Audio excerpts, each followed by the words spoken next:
Set වෙන්නේ අලුත් අත්දැකීමකට.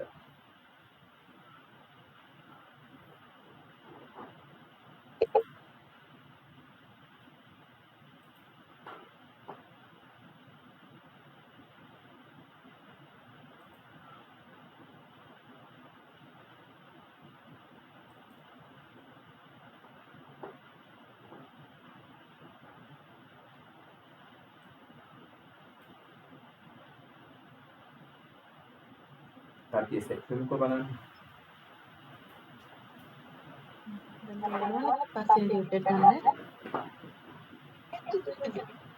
Tutor ගන්න බැරි වෙච්ච දරුවෝ තාමත් ඉන්නවද? දරුවනේ ටියුටර් එක ගන්න බැරි වෙච්ච කට්ටිය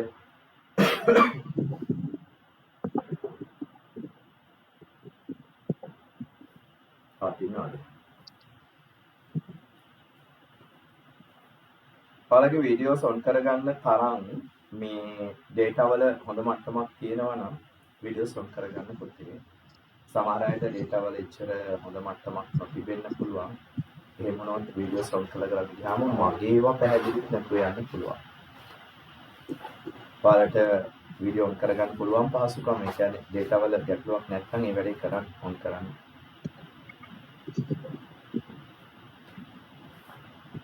ෆයිබර් ලයින් එහෙම දුවනවා නම් කිසි ගැටලුවක් නැහැ නේ පුතේ. ඔන් කරගන්න පුළුවන්.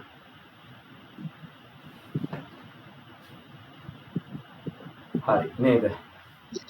අහන්න පටන් ගද්දිම පුංචි පණවිඩයක් එනවා. මොකද දන්නවද පණවිඩේ? මේ මංගාව සම්පූර්ණ පැය ගානම දුවන්න zoom එක නැහැ. ඒ කියන්නේ සල්ලි ගවපු zoom එක දැන් නැහැ පුතේ. මම කියන්නත් ඇති මම ඒක අර ඩොලර් 30 මට්ටමට ආවට පස්සේ මම ඒක හක් කරලා දැම්මා බොරුව රුපියල් 10,000ක් විතර මාසෙට ගෙවන්න ඕනේ නැති නිසා. ඒකට විනාඩි 40න් මීටින් එක කට් වෙනවා.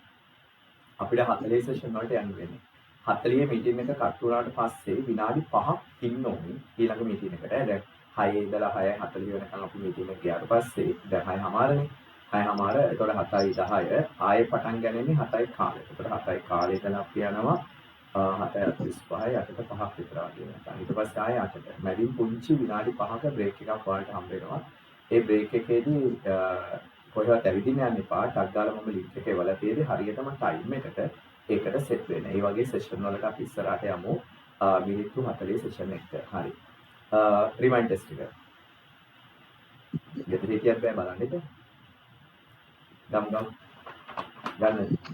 ගෙදර හිටියත් බෑ බලන්න ඕනේ මේක කරලා තියෙන්නේ බෑ. මේක පෙට්‍රල් නැතුව යාම ඩීසල් නැතුව යාම පේපර් එකක් නොකිරීමට හේතුවක් නොවේ. ඉස්සා ගන්න පේපර් එක. හරි. 3 දෙනාටද පුතේ පුළුවන් වීඩියෝ ඔන් කරගන්න කෝ අනිත් අය. right? වීඩියෝ ඔන් කරගන්න. මට මූණවල් පෙරෙද්දී අර තේරුණාද නැද්ද කොහොමද කියන එක පොඩ්ඩක් හොයාගන්න පුළුවන්. පැහැදිලිනේ? ගෙදරට අඳගෙන අදුම පිටින් ඉඳලා කිසි ගැටලුවක් නැහැ. මාත් මේ ගෙදරට ඉන්න ගමන් ඉන්නේ. ආයේ ක්ලාස් එකේ කියලා සපත්තු දාගෙන එහෙම කරන්න ඕනේ නැහැ නේද?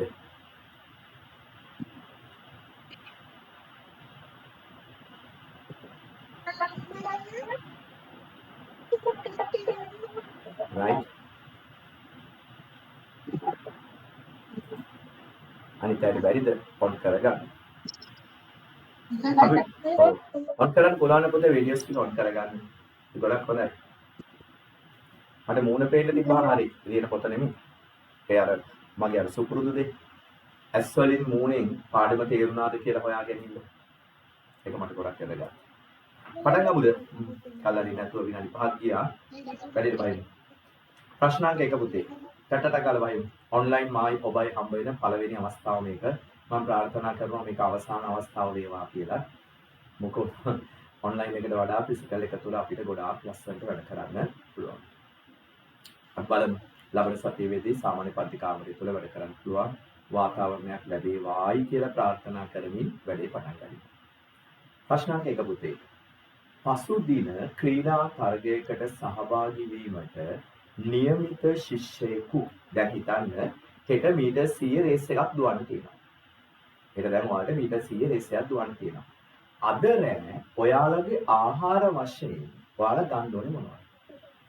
බද්ද, බත් තියෙනවා, ග්ලූකෝස් තියෙනවා, ගව මස් තියෙනවා, ඌරු මස් තියෙනවා. පුතේ හෙට දවසේ අපි දුවන්නේ. එහෙමනම් අපි ගමු පුතේ ෆෝන් මියුට් කරගමු පුතාලා. ප්‍රශ්න අහද්දී ෆෝන් එක ඔන් කරන්න ප්‍රශ්න අහන්න. ඊළඟට ඉද්දි අහගෙන ඉද්දි ෆෝන් එක මියුට් කරගෙන ඉන්න ඔයාලගේ. ඔව්. පැහැදිලි නේද? ෆෝන් එක මියුට් කරගෙන ඉන්න. කොහෙන් හරි මට ශබ්ද දෙක තුනක් එනවා අනිත් පැත්තට ඩිස්ටර්බ් වෙනවා. හරි නේද? ඔක්කොම ඔෆ් කරා. හරි. ඒක හොඳයි. හරිනේ. රයිට්. අහන්න පුතේ. එතකොට හෙට දැන් අපි දුවනවා. පිට්ටනියේ දුවන්න ඕනේ. එතකොට හෙට දුවනවා නම් අද රැට අපි කැම කොහොමද ඉන්නවා? හරක් මස් කාලා හරියනවද? ඌරු මස් කාලා හරියනවද? ඒ දෙක ඉවත. එතකොට තව දෙකක් ඉතුරු වුණා. බත් සහ ග්ලූකෝස්. රෑ එළි වෙනකම් කැම දිරවන්න වෙලාව තියෙනවා. අපි ග්ලූකෝස් ආහාරයට ගන්නේ ඒ මොහොතේ ශක්තිය ගන්න. දැන් රෑම රේස් එක දුවනවා නම් ග්ලූකෝස් කෑවට කමක් නැහැ. හෙටනේ දුවන්නේ. එහෙනම් කන්න ඕනේ මොනවද? බත්. එකට පිළිතුර 1. පළවෙනි එකට පිළිතුර 1. එකට පිළිතුර 1. 2. ප්‍රෝටීන ආහාරවල දක්නට නොමැති මූලද්‍රව්‍ය. ප්‍රෝටීන වල තියෙන මූලද්‍රව්‍ය ටික කියන්න මට. ප්‍රෝටීන හැදිලා තියෙන කාබන්, හයිඩ්‍රජන්, ඔක්සිජන්, නයිට්‍රජන්, සමහර විට sulphur. Carbon, hydrogen, oxygen, nitrogen, සමහර විට සල්ෆර්. එතකොට ප්‍රෝටීන වල නැත්තේ උතනින් මොකක්ද? සිලිකන්. උත්තරේ 3. සිලිකන්. රයිට්. උත්තරේ. ඊළඟ ප්‍රශ්නාංක 3 සරල සීනිවල සූත්‍රය CxH2OY x සමානයි y 10 වූ කාබෝහයිඩ්‍රේටයේ විභව සූත්‍රය. දැන් මේ බලන්න මයි පුතාලා CxH2OY මේ තමයි අපේ සරල සූත්‍රය. දැන් අපිට කියනවා x වල ගානයි y වල ගානයි සමානයි 10යි. x සමානයි දෙකම 10යි. එහෙනම් මේක 10න් වැඩි කරමු. c x ගාවට 10 දැම්මා c 10 වරහන H2O වරහන වහලා y වෙනුවටත් දැම්ම 10. දැන් මේක සුළු කරලා ගන්න. c වල ගාන 10යි. h කීයද මගේ පුතාලා ගණන් හදන්න. දෙවරක් 10 20යි. o කීයද? මෙතන 10යි. h 20යි. o 10යි. පැහැදිලි නේ?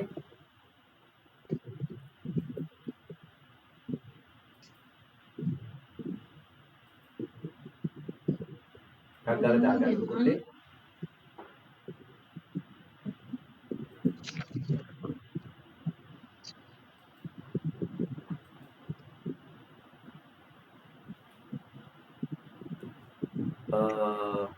කවුද මේ?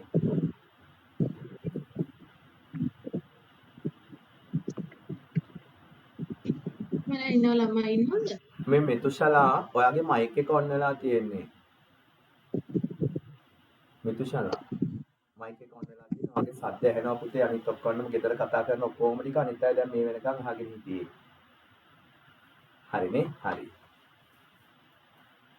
ඕකේ. රයිට්. ඊළඟට දැන් මේකේ පුතේ උත්තර දෙක ගමු එහෙනම් තුන්වෙනි එකට උත්තරේ 2. ගත්ත විදිය පැහැදිලිනේ. තුන්වෙනි එකට උත්තරේ 2. එකක් ගත්තා. ඊළඟ 4ට යමු. ලිපිඩමය සංයෝග අඩුවෙන් ඇත්තේ කුමන ආහාරයේද? ලිපිඩමය සංයෝග අඩුවෙන් ඇත්තේ. සෝයා බෝන්ච් වල තියෙන මොනවද? ප්‍රෝටීන, ලිපිඩ කියලා කෙලින්ම දීලා තියෙනවා පුතේ. ඒක උපරිම ලිපිඩ. ඊළඟට බිත්තරවල ප්‍රෝටීන සහ ලිපිඩ දෙකම තියෙනවා. සුදු මදය ප්‍රෝටීන, කහ මදය ලිපිඩ. ඊළඟට පොල් තෙල් කියන්නේ එහෙම් පිටින්ම ලිපිඩ. එහෙනම් අඩුම ලිපිඩ ප්‍රමාණයක් තියෙන්නේ සෝයා බෝන්චි වල. 4ට උත්තරේ 1. රෙඩි? ඊළඟට 5. අමු කෙසෙල් ගෙඩියක් තලා පොඩි කර ලබාගත් ද්‍රාවණයට. අමු කෙසෙල් පිෂ්ඨය, ඉදිච්ච කෙසෙල්, මොනවද තියෙන්නේ? සුක්‍රෝස්, මෝල්ටෝස්, ඊළඟට ෆ්‍රුක්ටෝස්, ඊළඟට කො එච්චරයි. කොහෙද මං ගැලැක්ටෝස් තියෙන්නේ? ග්ලූකෝස් තියෙනවා, ෆ්‍රුක්ටෝස් තියෙනවා, තව යම් ප්‍රමාණයක් මෝල්ටෝස් තියෙනවා. එච්චරයි. හරි. එතකොට අමු නම් එහෙන් පිටින්ම අපි ගන්න පිෂ්ඨය කියලා. right? එතකොට පිෂ්ඨයට අයඩින් දැම්මම පාට. මගේ පුතාලා දන්නවා. පිෂ්ඨයට අයඩින් දැම්මම පාට මොන පාටද? දම් පාට. right? දම් පාට. පැහැදිලිනේ? දම් පාට. උත්තරය දම් 3. ඊළඟට අංක 6. අංක 6 නිව්ටන්ගේ තුන්වන නියමය පහදා දීමට උදව් කරගත නොහැක්කේ. ඔරු පැදීම නිව්ටන්ගේ 3 මතකයි. ඊළඟට මේසේ තල්ලු කිරීම නිව්ටන්ගේ 3ට අයිති නැහැ. අහස් කූර නිව්ටන්ගේ 3, කුමාල බෝට්ටුව නිව්ටන්ගේ 3. මතකයි නේද මම නිව්ටන්ගේ 3ට දීපු උදාහරණ. ඒතකොට මේ උදාහරණ ගොන්නේ නැත්තේ මේසයක් තල්ලු කිරීම 6ට 2. ඊළඟට 7. පුතේ පාඩම් කරලා තියෙන්න ඕනේ නැතුව ගොඩ යන්න බෑ. ඉහළට විසි කරන ලද බෝලයක් නැවත අතට පැමිණීම දක්වා වූ චලිතය. මේ කටුසටහන් ගහලා නැත්නම් මාත් එක්ක ගහන්න. කටුසටහන් ගහලා නැත්නම් මාත් එක්ක ගහන්න. මෙන්න පුතේ බෝලය. අපි මෙයාව ඉහළට විසි කරනවා. ඉහළට විසි කරද්දී මෙයාට ආරම්භක ප්‍රවේගයක් තියෙනවා. මම නිකන් උපකල්පනය කරනවා. ඔන්න මෙයාට තප්පරයට මීටර් 50ක ආරම්භක ප්‍රවේගයක් තියෙනවා. මෙයා උඩට යනවා. යන්නේ ගුරුත්වජ ත්වරණයට විරුද්ධව. එන්න මෙයාගේ ප්‍රවේගය අඩු වෙනවා. උඩට යන්න මෙයාගේ ප්‍රවේගය අඩු වෙනවා. ඒ කියන්නේ මෙයාට ලැබෙන චලිත ස්වරූපයේ මන්දනයක්. උඩට යාම මෙයාගේ මුල් දිශාව. එහෙනම් මුල් දිශාවට මෙයාට තියෙන්නේ මන්දනය. අවසානයේ මෙයාගේ ප්‍රවේගය බිඳුව වෙනවා. ඔන්න පළවෙනි අවස්ථාව. බෝලේ උඩට විසි කරන්න පටන් ගන්න එයාට ප්‍රවේගයක් තිබ්බා. බෝලේ උඩට යන්න එයාගේ ප්‍රවේගය අඩු වෙනවා. ඔබ දන්නවා සංඛ්‍යාත්මකව හරියටම ගත්තොත් කීයද? සෑම තප්පරයකට වරක්ම 10ක් අඩු වෙනවා. එතකොට පළවෙනි තප්පරයේ අවසානයේදී මෙතන අපි හරියටම ලියුවොත් මෙයාගේ ගාන 40යි. ඒ විදිහට උඩට අඩු වෙනවා 50 40 වෙනවා 40 30 වෙනවා 30 20 වෙනවා 10 වෙනවා 10ක් එතකොට බිඳුව වෙනවා. එහෙනම් මම මේ ටික අහක් කරනවා මුල් දිශාවට මන්දනය. උඩට ගිය බෝලය උඩ රැඳිලා තියෙන්නේ නැහැ පුතේ. අහපොව එන්න පටන් ගන්න. එන්න පටන් ගන්නේ ප්‍රවේගය බිඳුවේ. එන්න පටන් ගන්නේ ප්‍රවේගය බිඳුවේ. පැහැදිලිද? පල්ලෙහාට එන්න පටන් ගන්න යා ප්‍රවේගය බිඳුවේ. එහෙම ඇවිල්ලා මේ බලන්න ඔන්න පල්ලෙහාට එනවා. ඇවිල්ලා මේ මුල් පිහිටුමේ සීමාවට එද්දී මෙයා පටන් ගත්ත ප්‍රවේගයම මෙයාට අවසාන ප්‍රවේගය ලෙස ලැබෙනවා. ඒතර මෙයාගේ v අවසාන ප්‍රවේගය 50ම වෙනවා. පැහැදිලි නේද? අවසාන විනාඩියක්.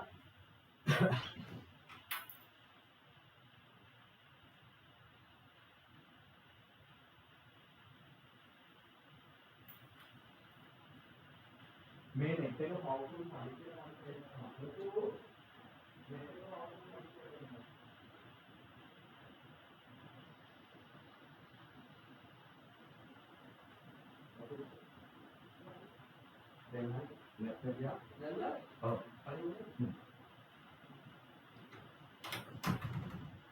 හරි පුතේ රයිට් පොඩ්ඩක් මේ ඉන්ටර්නෙට් වල චූටි අවුලක් වෙනවා ඉංග්‍රීසි බලන්න.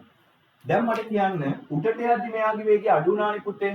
එතකොට මෙයා පල්ලෙහාට එනවා. දැන් උඩට යද්දි මෙයාගේ වේගය අඩු වුණා. එතකොට මෙයා පල්ලෙහාට එද්දි ඔන්න මෙයාගේ වේගය වැඩි වෙලා කියන්නේ මෙයා ත්වරණය වෙලා. එහෙමනම් පසු දිශාවට මෙයාට තියෙන ත්වරණය. ඔයාලා මේ කටුසටහන ගහන්න නැතුව ප්‍රස්ථාරය අඳින්න බෑ පුතේ. උඩට යද්දි වේගය අඩු වෙනවා පල්ලෙහාට යද්දි වේගය වැඩි වෙනවා. ඒකට උඩට මන්දනයක් පල්ලෙහාට ත්වරණයක්. දැන් දිශා දෙක. ප්‍රවේග කාල ප්‍රස්ථාරයේ දිශා දෙකක් සහිතව අඳිනවා නම් උඩ යට දෙකම අඳින්න ඕනේ. මේක v මේක t. ඔබ දන්නවා උඩ කෑල්ල පාවිච්චි කරන්නේ මුල් දිශාවට යට කෑල්ල පාවිච්චි කරන්නේ පසු දිශාවට. දැන් අදින් මුල් දිශාවට මන්දනයක්. ප්‍රවේග කාල ප්‍රස්ථාරයේ රේඛා මතකද? මුල් දිශාවට මන්දනයක්. පටන් ගද්දියාට ප්‍රවේගයක් තිබ්බා. ඊළඟට ප්‍රවේගය බිඳු වුණා. පටන් ගද්දි ප්‍රවේගයක් තිබ්බා. ප්‍රවේගය බිඳු වුණා. ඊළඟට පසු දිශාවට ත්වරණයක්. මේකම දික් කරනවා. පටන් ගද්දි බිඳුවයි ඉවර වෙද්දී ආයෙ තමයි. සංඛ්‍යා ලේඛන ඕනේ නැහැ. මෙන්න මේ හැටි. කීවෙනි පිළිතුරද? පළවෙනි පිළිතුර. මුල් දිශාවට මන්දනයක්, පසු දිශාවට ත්වරණයක්. මුල් දිශාවට මන්දනයක්, පසු දිශාවට ත්වරණයක්. ඔළුවට ගත්තනේ හරියටම ගන්න. ඊළඟට 8. ඔන්න හරි ඈ. අඩුපාඩු දාගන්න. නිශ්චලතාවයෙන් ගමන් ආරම්භ කරන දුම්රියක්. තප්පර 120කදී තප්පරයට මීටර් 24ක ප්‍රවේගයක් ලබා ගනී. ආයසරයක් වල මම මේක මකනවා කටසටහන ගහන්න මාත් එක්කම පුතේ වැඩි වෙලාවක් නැහැනේ පට ගන්න වැඩ කරන්න ඕනේ දැන් 10නේ. සිද්ධිය බලන්න ඊළඟ එකේ. නිශ්චලතාවයෙන් ගමන් ආරම්භනවා. ඔන්න වස්තුවක්. මෙයාගේ ආරම්භක ප්‍රවේගය u බිඳුවයි. නිශ්චලතාවයෙන් ගමන් ආරම්භන්නේ. තප්පර 120කට පස්සේ ඔන්න අපිට දෙනවා පළවෙනි කාල වෙනස තප්පර 120යි. තප්පර 120කට පස්සේ මෙයා ගන්නවා ප්‍රවේගයක්. තප්පර 120කට පස්සේ මෙයා ගන්නවා ප්‍රවේගයක්. ඒ ප්‍රවේගය තමයි 24යි ms විනික. බලන්න පටන් ගත්තේ බිඳුවෙන් දැන් එයාට ප්‍රවේගයක් තියෙනවා. එහෙනම් ප්‍රවේගය වැඩි වෙලා. ප්‍රවේගය වැඩි වෙනවා නම් එතන චලිත ස්වરૂපය ත්වරණය. right? ප්‍රවේගය වැඩි වෙනවා නම් එතන චලිත ස්වરૂපය ත්වරණය. දැන් අපෙන් අහන්නේ ඔන්න ඔය ත්වරණය කොච්චරද? දැන් මේ බලන්න. u කියන්නේ ආරම්භක ප්‍රවේගය බිඳුවයි. v කියන්නේ අවසාන ප්‍රවේගය 24යි. මෙන්න මෙතෙන්ට මම දානවා t කියලා. t කියන්නේ කාලය. තප්පර 120යි. ත්වරණයේ සංකේතයේ සිම්පල් a. දැන් අපිට තියෙනවා සංකේත හතරක්. u v a t. ඔය හතර එකතු කළා ඔන්න අපි ත්වරණය කරන සමීකරණය ලියනවා a සමානයි v ඍණ u බෙදීම t. දැන් ආදේශ කරන්න. v කියන්නේ අවසාන ප්‍රවේගය. මෙන්න තියෙනවා 24යි ms ඍණ 1යි. u කියන්නේ ආරම්භක ප්‍රවේගය. මේ තියෙන්නේ බිඳුවයි ms ඍණ 1යි. බෙදමු. t කියන්නේ කාලය. මේ දීලා තියෙන කීයද? 120යි. දැන් ඉතින් මේක සුළු කරන්න. මේක සුළු කරපුවාම වාට එනවා 0.2යි ms ඍණ 2යි. සුළු කිරීම එක මම කාලය ගත කරන්නේ නැහැ. ඕක තමයි පියවර 3 නේ. ඒතර අවසාන පිළිතුර 0.2යි. right? එහෙමනම් 7 වෙනි එකට පළවෙනි එක උත්තරේ එනවා. 8 වෙනි එකට මගේ පුතාලාට උත්තරේ එන්නේ ඒත් එකමයි. ඊළඟට 9 වෙනි එක. 9. ප්‍රෝටීන වල නොමැති නියුක්ලියික් අම්ලවල ඇති මූලද්‍රව්‍ය. ලියලා බලමුද? ප්‍රෝටීන සහ නියුක්ලියික් අම්ල ලියන්න බලන්න. පුතේ ප්‍රෝටීන වල මම කලිනුත් ලිව්වා. ප්‍රෝටීන වල තියෙන මූලද්‍රව්‍ය ටික තමයි මේවා ලියලා ගමු. CHONS. Carbon, hydrogen, oxygen, nitrogen. එතකොට නියුක්ලියික් අම්ලවල CHONP.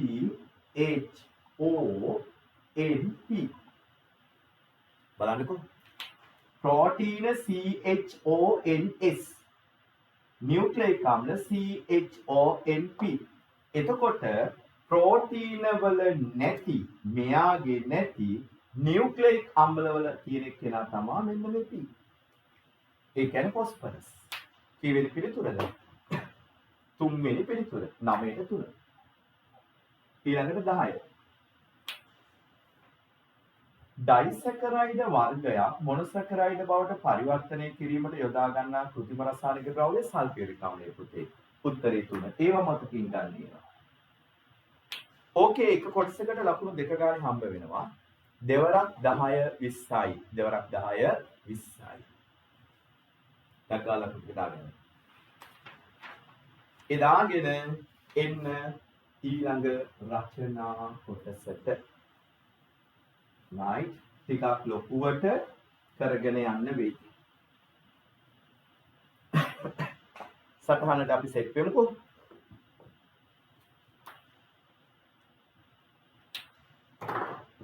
මේ බලන්න. අපිට දීලා තියෙනවා පුංචි සැකැස්මක්. පොඩි සැකැස්මක්. ඔන්න මම රේඛාව ඇඳා. right මේක උඩ වස්තුවක් තියලා තියෙනවා පුතේ. ඒ වස්තුවට නමක් දෙනවා M කියලා. මේ M කියන වස්තුව තන්තුවකින් අඳිනවා. ඒ තන්තුවට ගැට ගහලා තියෙනවා යොදන බලය හොයාගන්න නිව්ටන් තරාදිය. නිව්ටන් තරාදියට මේ පැත්තට තිරස් බලයක් යොදනවා. ඕක තමයි සිදුවීම. දැන් ඔය සිදුවීමත් එක්ක ප්‍රශ්න ටික බලමු. තිරස් බලය නිව්ටන් 5ක් වන විට ලී කුට්ටිය චලනය නොවුනි. හොඳට බලන්න. මේ තිරස් බලය නිව්ටන් 5ක් වෙද්දී ලී කුට්ටිය චලනය වුණේ නැතිලු පුතේ. ඒකට හේතුව දන්නවද? මෙන්න මෙතන ස්පර්ශ පෘෂ්ඨයෙන් චලිත දිශාවට විරුද්ධව ක්‍රියාත්මක වන ඝර්ෂණ බලයක් නිව්ටන් 5ක් වුණු නිසා අපි ඔය ඝර්ෂණ බලයට කියන්නේ ස්ථිතික ඝර්ෂණ බලය. ඉදිරි බලයක් එක්ක වැඩිවන ඝර්ෂණ බලයට කියන්නේ ස්ථිතික ඝර්ෂණ බලය. ඊළඟට කියනවා නිව්ටන් 6ක බලයක් යොදන අවස්ථාවේ ලී කුට්ටිය චලනය වුණා. දැන් මේ 5 වැඩි කරනවා 6 දක්වා. මෙයාව ඉහළට ගෙනල්ලා නිව්ටන් 6ට ගෙනාපුවාම පුතේ මෙයා චලනය වෙන්න පටන් ගත්තා. එහෙමනම් මට කියන්න අරයා 6ට යද්දී මෙයා 6ට ගියා. නැත්තම් චලනය වෙන්න බෑ නේද? බෑ නේද? නෑ පුතේ. 5ේදී චලනය වුණේ නෑ කියන්නේ ඔන්න දැන් මම අහපව අරන් යනවා. දැන් වලගේ සිතුවිලිත් එක මම මේ යන්නේ. 5ේදී මෙයා චලනය වුණේ නෑ කියන්නේ ඉදිරි බලය ඝර්ෂණ බලයට සමානයි කියන එක. 6ේදී මෙයා චලනය වුණා කියන්නේ දැන් මොකද සිද්ධිය? මෙයාගේ ඝර්ෂණ බලය 6ේදී එනවා මොන සීමාවටද? සීමාකාරී ඝර්ෂණ බල සීමාවට එනවා. එතකොට 5 ඉඳලා මෙතන ඝර්ෂණ බලය වැඩි වෙනවා 6ට. දැන් පොල්වට දාගන්න. දැන් මේ 5 කියන අවස්ථාව මෙයාගේ ස්ථිතික ඝර්ෂණ බලය. ස්ථිතික ඝර්ෂණ බලය. හැබැයි මේ 6 කියන අවස්ථාව මෙයාගේ සීමාකාරී ඝර්ෂණ බලය. සීමාකාරී ඝර්ෂණ බලයට සමාන බලයක් ඉදිරි බලය ලෙස යෙදිච්ච ගමන් මොකද වෙන්නේ? මෙයා චලනය ආරම්භ කරනවා. චලනය ආරම්භ කරනවා. දැන් ඒක නේද මේ කියන්නේ. තිරස් බලය නිව්ටන් 5ක් වන විටත් ලී කුට්ටිය චලනය නොවුනි. හෙල්ලිලාවත් නැහැ. නමුත් නිව්ටන් 6ක බලයක් යෙදෙන අවස්ථාවේදී ලී කුට්ටිය චලනය වීම ආරම්භ වුණා. එහෙමනම් 5න් 6ට වැඩි වෙද්දී මොකද වුනේ? සීමාකාරී අවස්ථාවට ආවා. සීමාකාරී අවස්ථාවේදී මෙයා චලනය වෙන්න පටන් ගත්තා. ලී කුට්ටිය මේසය අතර සීමාකාරී ඝර්ෂණ බලය කොපමණද? පිළිතුර 6යි. ඔබේ පළවෙනි ප්‍රශ්නයට පිළිතුර නිව්ටන් 6. නිව්ටන් 6. දෙවෙනි ප්‍රශ්නය. ලී කුට්ටිය යට පෘෂ්ඨය සම්පූර්ණයෙන්ම යට පෘෂ්ඨය කියන්නේ ගැටෙන තැන ස්පර්ශ පෘෂ්ඨය. සම්පූර්ණයෙන්ම වැසෙන පරිදි වැලි කඩදාසියක් අලවා ඉහත ක්‍රියාකාරීත්වය නැවත සිදු කරන ලදී. මෙවිට ලී කුට්ටියේ චලනය ආරම්භ වීමට නිව්ටන් තුලාවේ පාඨාංකය 6ට වඩා අඩු වේද වැඩි වේද? පුතේ යට පැත්තෙන් හොඳට අල්ලගන්න. යට පැත්තෙන් අපි වැලි කඩදාසියක් අලවනවා කියන්නේ ඝර්ෂණය වෙනවා. ස්පර්ශ පෘෂ්ඨය අනිවාර්යයෙන්ම ඝර්ෂණයට බලපානවනේ. ස්පර්ශ පෘෂ්ඨයේ රළු නම් ඝර්ෂණය වැඩි. ස්පර්ශ පෘෂ්ඨයේ සිනිඳු නම් ඝර්ෂණය අඩුයි. එහෙමනම් යට පැත්තේ වැලි කඩදාසියක් ඇලෙව්වා කියන්නේ ඝර්ෂණය වැඩි වුණා. ඝර්ෂණය වැඩි වුණා නම් සීමාකාරී ඝර්ෂණ බලය අනිවාර්යයෙන්ම වැඩි වෙනවා. එහෙමනම් ඔබේ දෙවෙනි කොටසට පිළිතුර වෙන්න ඕනේ වැඩි වේ. right පළවෙනි කොටසට ලකුණු 2යි දෙවෙනි කොටසට ලකුණු 2. වැඩි. තේරුණානේ? තුන්වෙනි කොටස. යන්ත්‍රවල ඝර්ෂණ බල ක්‍රියා කිරීම නිසා ඒවායේ කාර්යක්ෂමතාවය අඩු වේ. සිම්පල් A ඝර්ෂණ බලය ක්‍රියාත්මක වීම නිසා යන්ත්‍රවල ශක්තිය ප්‍රධාන වශයෙන් අපතේ යන්නේ කුමන ශක්ති ප්‍රභේදයක් ලෙසද? මගේ පුතාලට මතකද? යන්ත්‍රයක් වැඩ කරද්දී ප්‍රධාන වශයෙන් ශක්තිය ක්‍රම දෙකකට අපතේ යනවා. එකක් තමයි එන්ජින් එක රත් වෙනවා කියන්නේ තාප ශක්තිය අපතේ යනවා. දෙක ශබ්දයක් නිකුත් වෙනවා කියන්නේ ධ්වනි ශක්තිය අපතේ යනවා. දැන් මට කියන්න එමනම් මෙතනදී උත්තරයට ගන්නේ තාපයේද ධ්වනියද? එයාලා බලාපොරොත්තු වෙන පුතේ තාපය. එන්ජිමක ශක්ති පරිවර්තනයේදී වැඩිම ශක්ති ප්‍රමාණයක් අපතේ යන්නේ තාපය ලෙස. තාප ශක්තිය තාපය කියලා විතරක් ලිව්වත් ප්‍රමාණවත් ලකුණු 2යි. ඊළඟට B කොටස එකේ යන්ත්‍රවල ඝර්ෂණය අඩු කර ගැනීමට යොදන උපක්‍රමයක් ලියන්න. යන්ත්‍රවල ඝර්ෂණය අඩු කරගන්න පාවිච්චි කරන උපක්‍රම ටික. 1. ස්පර්ශ පෘෂ්ඨ ලිහිසි කිරීම. ස්පර්ශ පෘෂ්ඨ ලිහිසි නැත්නම් අපි මෙහෙම ගමු. ස්පර්ශ පෘෂ්ඨ සුමට කිරීම. ඒක ගොඩක් හොඳයි. සුමට කිරීම.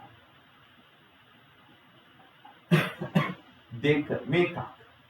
දෙවෙනි එක ලිහිසි තෙල් යෙදීම.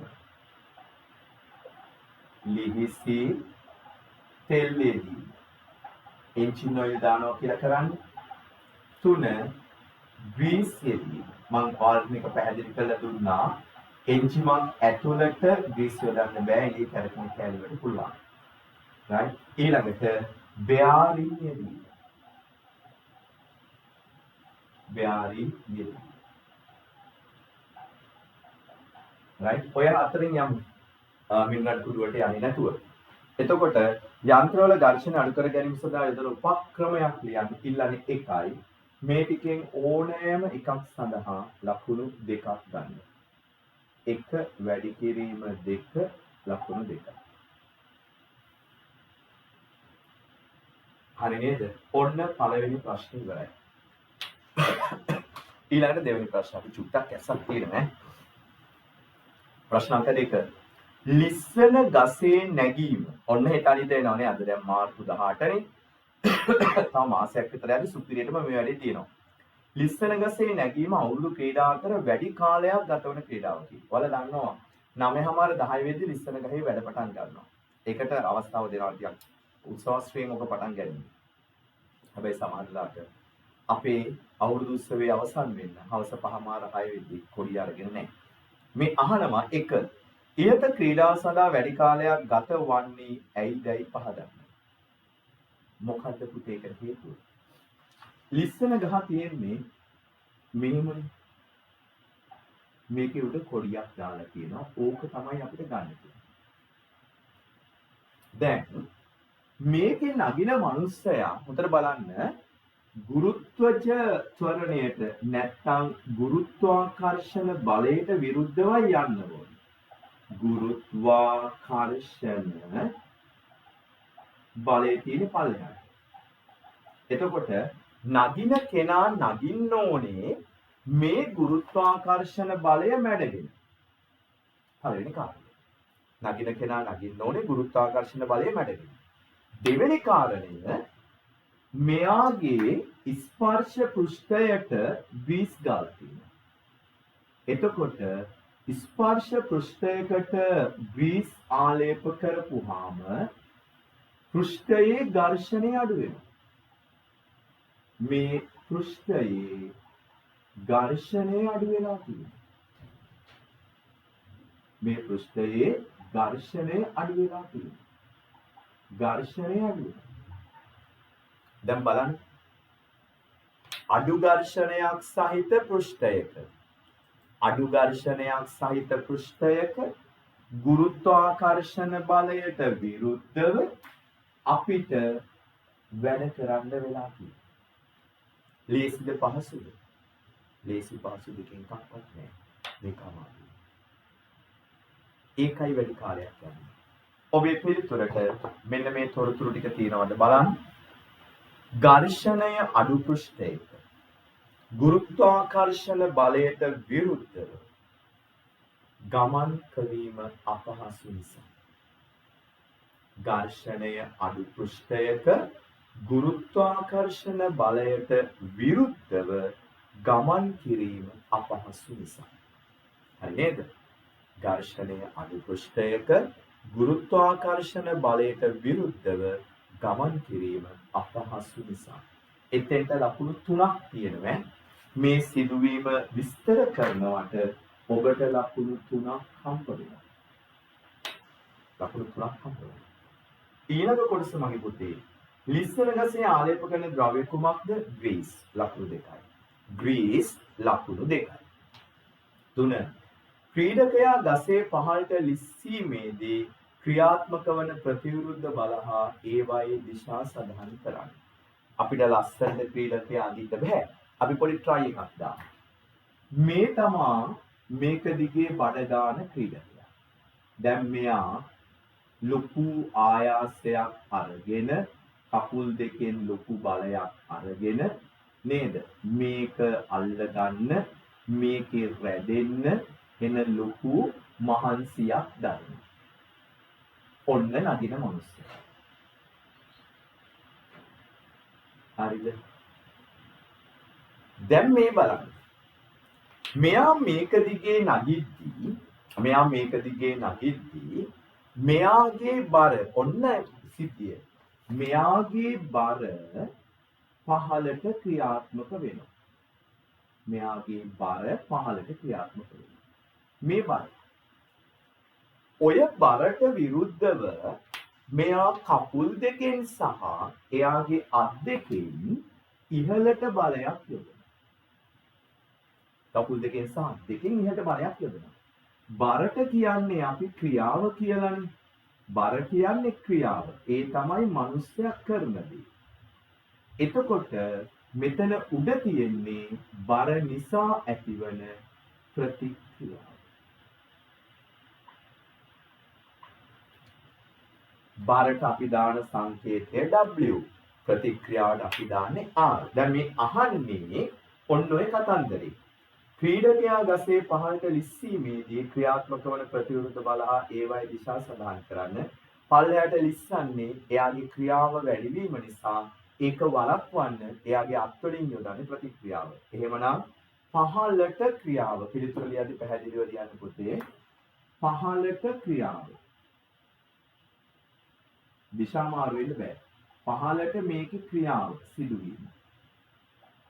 ඉහළට ප්‍රතික්‍රියාව. පහළට ක්‍රියාව ඉහළට ප්‍රතික්‍රියාව. ක්‍රියාවට ලකුණු 2යි ප්‍රතික්‍රියාවට ලකුණු 2යි. කවුරු හරි පහළට බර කියලා ලියලා තියෙනවා නම් කමක් නැහැ. ගැටලුවක් නැහැ. 4 වෙනි කොටස. ඔන්න ඒක හරිය ඈ. බලන්නකො පුතේ ලිස්සන ගහත් අපේ පේපර් වල ප්‍රශ්න වලට ඇවිල්ලා. ඊළඟට කඹ ඇදීම හා ලිස්සන ගසේ නැගීම යන ක්‍රීඩා සඳහා අදාළ වන පොදු විද්‍යාත්මක සංසිද්ධිය නම් කරන්න. ලිස්සන ගහේ උඩට නගින්න නම් මගේ පුතේ බරට වඩා ওই ප්‍රතික්‍රියාව වැඩි කරගන්න වෙනවා. එහෙම කරන්න නම් මොකද කරන්න ඕනේ? right? අපිට සිද්ධ වෙනවා අසමතුලිත බලයක් ඔතන ගොඩනගන්න. නැත්තම් එයාට ලිස්සන ගහට නගින්න බෑ.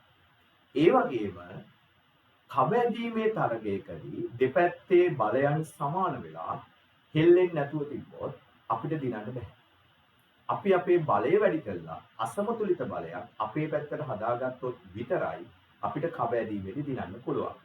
එහෙමනම් මට කියන්න කබ ඇදීම හා ලිස්සන ගසේ නැගීම යන ක්‍රීඩා සඳහා අදාළ වන පොදු විද්‍යාත්මක සංසිද්ධිය නම් කරන්න. එකක් තමයි අසමතුලිත බලයක් ක්‍රියාත්මක වීම.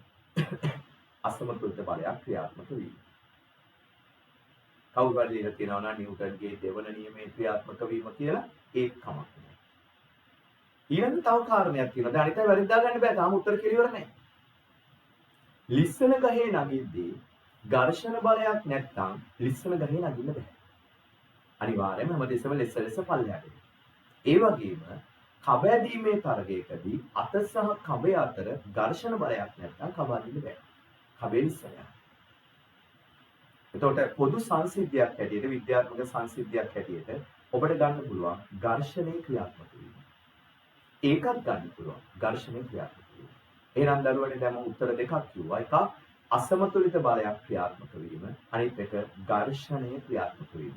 ඔය දෙකෙන් ඕන එකක් හරි. අසමතුලිත බලය වෙනුවට ඔයාලට ලියන්න පුළුවන් වචනේ මොකද්ද?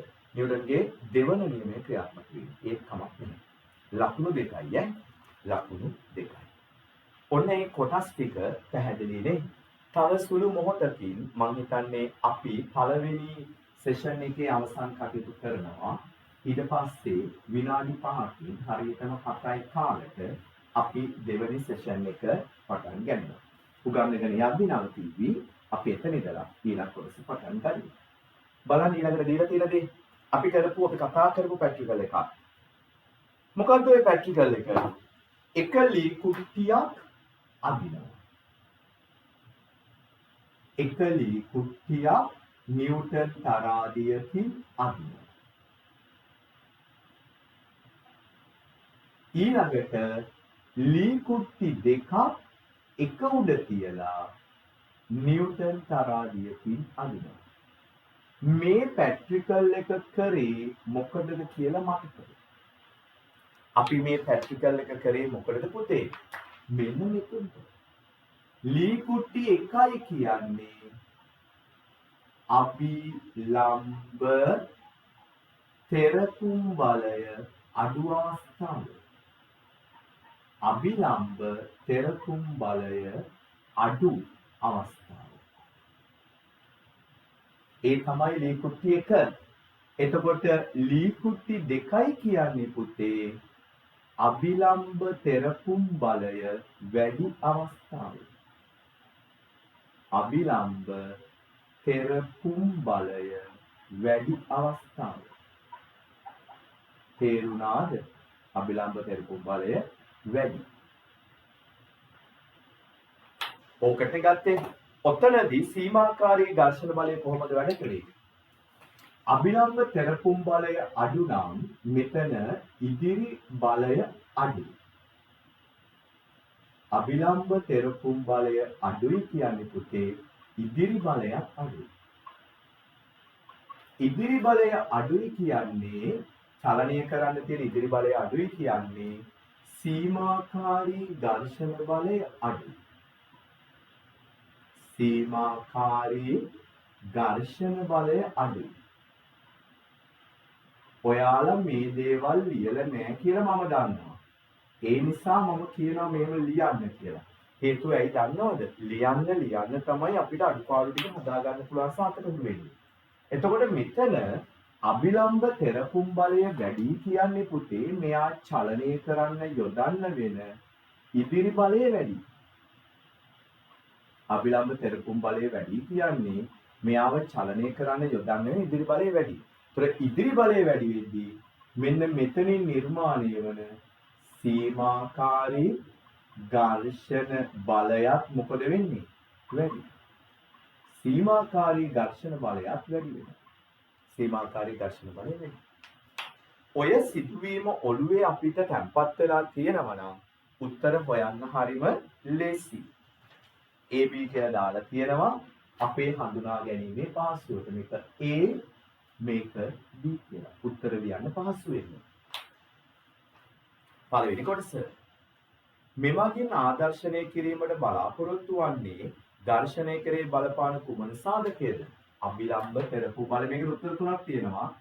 එකක් අභිලම්බ ප්‍රතික්‍රියාව. අභිලම්බ ප්‍රතික්‍රියාව. දෙක අභිලම්බ තෙරපුම් බලය. අභිලම්බ තෙරපුම් බලය. තුන බර. ඕකේ බර තමයි හොඳම නැති උත්තරය.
බලන්න ඉගෙන මේක. ගුරුවරයා කොහොමද තාත්තේ? ඇට්‍රැක්ෂන් එක හොඳද? ගුරුවරයාට පුළුවන් ඔන්ලයින් ක්ලාස් එකක් පටන් ගන්න ආයේ තේ. ඒක තමයි. 30ක් විතරදී ඉස්ලාමයෙන් නේද? ඔය ආසන කුටිලා කියන්නේ හත්තේ කෙල්ලේ. බොඩි ගම්නේ හත්තේ කෙල්ලේ දැන් වැඩිලා. මම ඒක ලියලා ගෙනත් දුන්නේ. ඊට පස්සේ කෙල්ලෙටම තේරිලා ඉන්න කියන්නේ. ටයිම් එක වෙනස් කරේ. එතකොට යාර මේක යන්නේ අර පරණ එක පුළුවන් එකම පරණ ලින්ක් එකෙන් ඇඩ් වෙන්නේ නැති. පරණ එකේ. ඔව් ලයිව් තිබ්බේ නැහැ කිව්වනේ අද කොහෙද හරි. ඒක මේ පරණ එකට පුළුවන් නේ. මේ මොකෝ මාරු නැහැ එකමනේ ඇඩ්‍රස් එක.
වෙනව පුතේ. Zoom එකට ගෙවලා නැති හින්දා Zoom එක chances දෙන්නේ නැහැ වගේ. දැන් අපි 7:10 නවත්තපුවාම මම 7 කාලෙට ඔයාලා වැඩ කරගන්න ගියාම එයා තව විදුතු 6ක් ඉන්න කියනවා. ෆ්‍රී සෙෂන් එකක් නින්දා. ඒකට දැන් එයාගේ මේ සෙෂන් දෙකක් අතර එයා ගන්න කාලය මිනිත්තු 11ක් වෙනවා. සමහරට ඊළඟ මේක ඉවරලා ඊළඟ සෙෂන් එකට යද්දී එයා මිනිත්තු 13ක් විතර ගන්න මැද. හවස 4 ඉඳලා පන්ති ටික කරගෙන ඉන්න පුතේ සෙෂන් දාගෙන. ටික වැඩි කරගන්නවා. හරිද? තව 14යි ඇඩ් වෙලා තියෙන්නේ. ඉක්මනට ඇඩ් වෙන්න ඕනේ. ඉතින් බලාගෙන ඉඳලා පටස් ගාලා නේද පුතේ? නැත්නම් වැඩි කරා යන්න හම්බෙන්නේ නැහැ.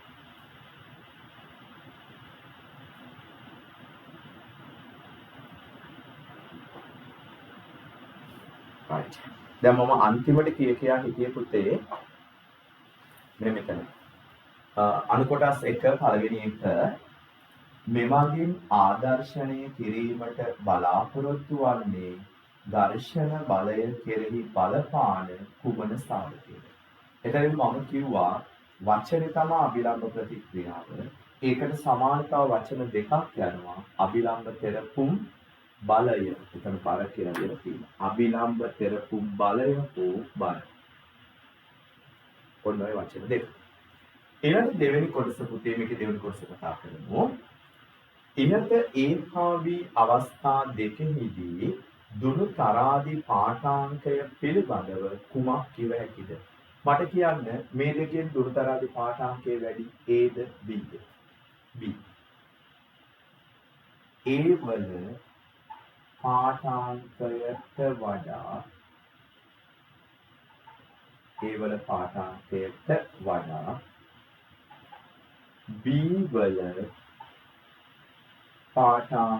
වැඩි. A වල පාඨාංකයට වඩා B වල පාඨාංකය වැඩි. right? පළවෙනි එකටත් ලකුණු 2යි. ඒ වගේම මේකටත් ලකුණු 2යි. ඊළඟ තුන්වෙනි කොටස. මෙහි දැක්වූ සාධකයට අමතරව ඝර්ෂණය කෙරෙහි බලපාන වෙනස් සාධකයක්. දැන් මෙතන අභිලම්බ ප්‍රතික්‍රියාවනේ. අතරපු සාධකය මොකක්ද? ස්පර්ශ පෘෂ්ඨවල ස්වභාවය. ස්පර්ශ පෘෂ්ඨවල ස්වභාවය. ඒක තමයි අතහැරෙන්නේ. ස්පර්ශ පෘෂ්ඨවල ස්වභාවය. ඒකට තවත් ලකුණු දෙකක්. තේරුණාද? ඔන්න අපි ඒ කොටසට උත්තර ලියලා ඉවර කරා. ඊළඟට අපි ඊතුරු කොටසට එමු. ප්‍රශ්න අංක 4ට. ටිකක් මම වේගය වැඩි කරන්නම්. එහෙම නැත්නම් අපිට වෙලාව මදි වෙයිද දන්නේ නැහැනේ. වැඩ කරගෙන යන්න. නැති සෙෂන් එක කැඩෙනවා.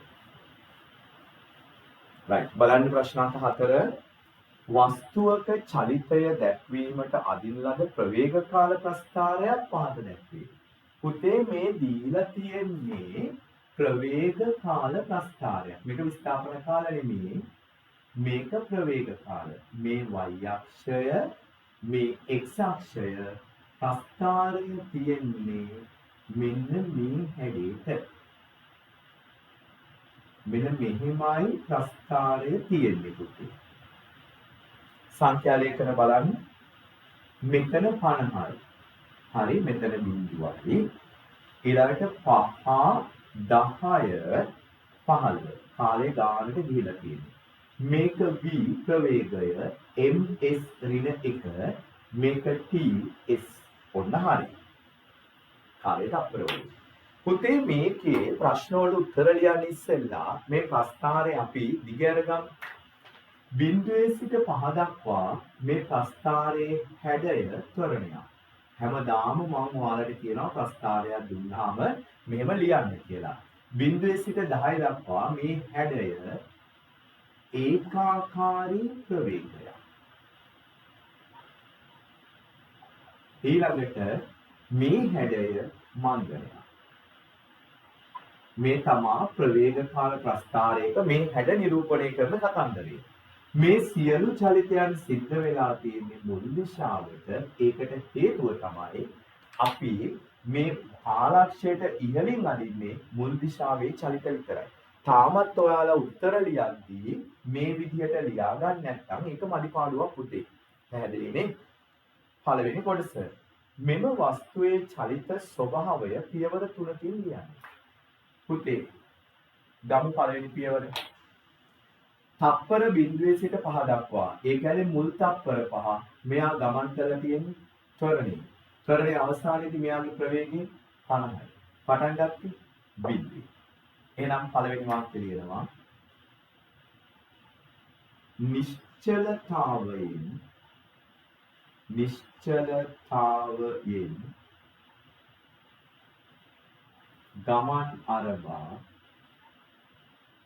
නිශ්චලතාවයෙන් ගමන් අරබා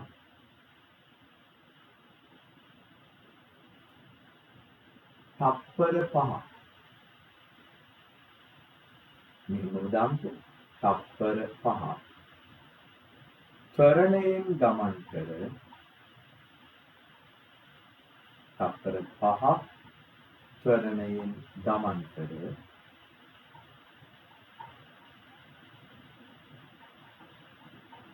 තප්පරයට මීටර් 50ක ප්‍රවේගයක් ලබා ගන්න. විදිහට ඉදමන්දා. ලැග් එක වෙනකොට මට සිග්නල් නැහැ. නිශ්චලතාවයෙන් ගමන් අරබා තප්පර 5ක් තරණයෙන් ගමන් කර තප්පර 50ක ප්‍රවේගයක් ලබා ගන්න. ඔන්න පළවෙනි වාක්‍යය. දෙක මේක පළවෙනි එක. දෙක ලබාගත් ප්‍රවේගයෙන් මේ බලන්නකො 50න් ප්‍රවේගය ලබාගෙන 50න් යනවා තව තප්පර 5ක්. ලබාගත් ප්‍රවේගයෙන්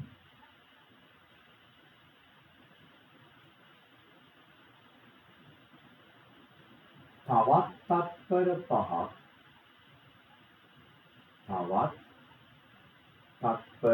5ක් ගමන් කරයි. ඒ ඇති. ඕනනම් මෙතන දාන්න පුළුවන් ලබාගත් ප්‍රවේගය වෙනුවට ඒකාකාරී ප්‍රවේගයෙන් තප්පර 5ක් ගමන් කරයි. තුන්වෙනි එක. අවසාන තප්පර 5ේදී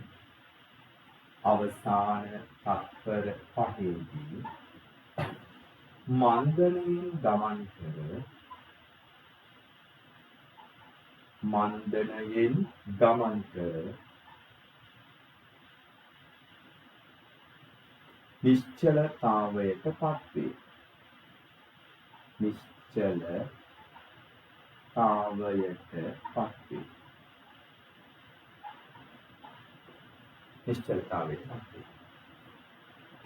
ඔතෙන්ද පුතේ ඔයාලට හම්බ වෙනවා මේ වාක්‍ය තුනට ලකුණු 6ක්. එකකට දෙක ගන්න. ලකුණු 6ක්. ඊළඟ දෙවෙනි කොටස ඔක ඔළුවට ගත්ත නේද මම ලියපු විදිය. ආයසරයක් ගමු. පළමු තප්පර 5ේදී නිශ්චලතාවයෙන් ගමන් ආරම්භලා ත්වරණයෙන් ගිහිලා අවසාන මේ තප්පරෙ මිට 50ක ප්‍රවේගයක් ගන්නවා. ඊළඟ තප්පර 5ේදී මෙයාගේ ප්‍රවේගය වෙනස් වෙන්නේ නැතුව යනවා. ඊළඟ තප්පර 5ේදී මන්දණයෙන් ගිහිලා නිශ්චලතාවයටපත් වෙනවා. දෙක වස්තුවේ සිදු වූ ත්වරණය ගණනය කරන්න. ත්වරණය හොයන සමීකරණය කියන්නේ A සමානයි V ඍණ U බෙදීම T. මේකේ ත්වරණ අවස්ථාවේ අවසාන ප්‍රවේගය 50යි. 50යි ms ඍණ 1යි. ත්වරණ අවස්ථාවේ ආරම්භක ප්‍රවේගය 0යි. රූපයක් එක්ක යන්න පුතේ මන් ලියන එක දිහාම බලන්න ලියන්නේ නැතුව කාලයේදී 0 සිට 5 දක්වා 5යි. සුළු කළොත් කීයද? 50න් බිඳුව 50යි 50 5න් බෙදුනහම 10යි ms ඍණ 2යි. මේක ගණනය කිරීමක්. ඔබට මේකේ පියවර වලට මෙහෙම ලකුණු වෙනවා. සමීකරණයට ඔබ දෙකක් දාගන්න, ආදේශයට එකක් දාගන්න, ඒකක සහිත අවසාන පිළිතුරට එකක් දාගන්න. තුන්වෙනි කොටස වස්තුව ගමන් කළ මුළු දුර සොයන්න. මතකද දුර හොයන විදිය?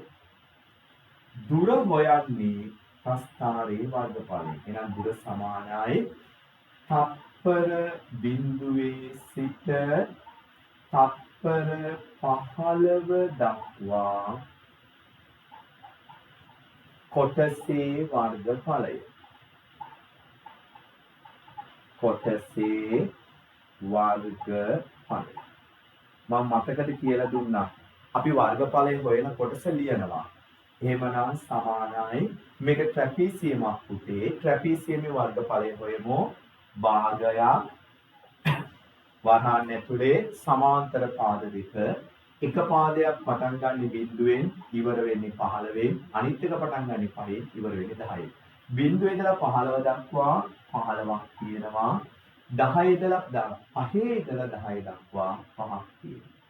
වැඩි කිරීම ලම්බ උස මෙතනලා මෙතෙන්ට 50ක් තියෙනවා. දැන් සුළු කරමු. 15යි 5යි 20යි 20 දෙකෙන් බෙදුනාම 10යි 10 වැඩි කිරීම 50යි කියන්නේ 500යි මීටර. 10 50 500යි. හරිනේ. ඕකේ ඔයාලට ලකුණු 3ක් හම්බ වෙනවා.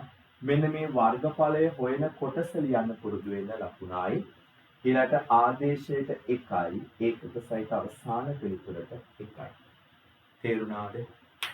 ඔන්න පුතේ 4 වෙනි ප්‍රශ්නේ ඉවරයි. ඊළඟට අපිට යන්න තියෙන්නේ 5 වෙනි ප්‍රශ්නයට.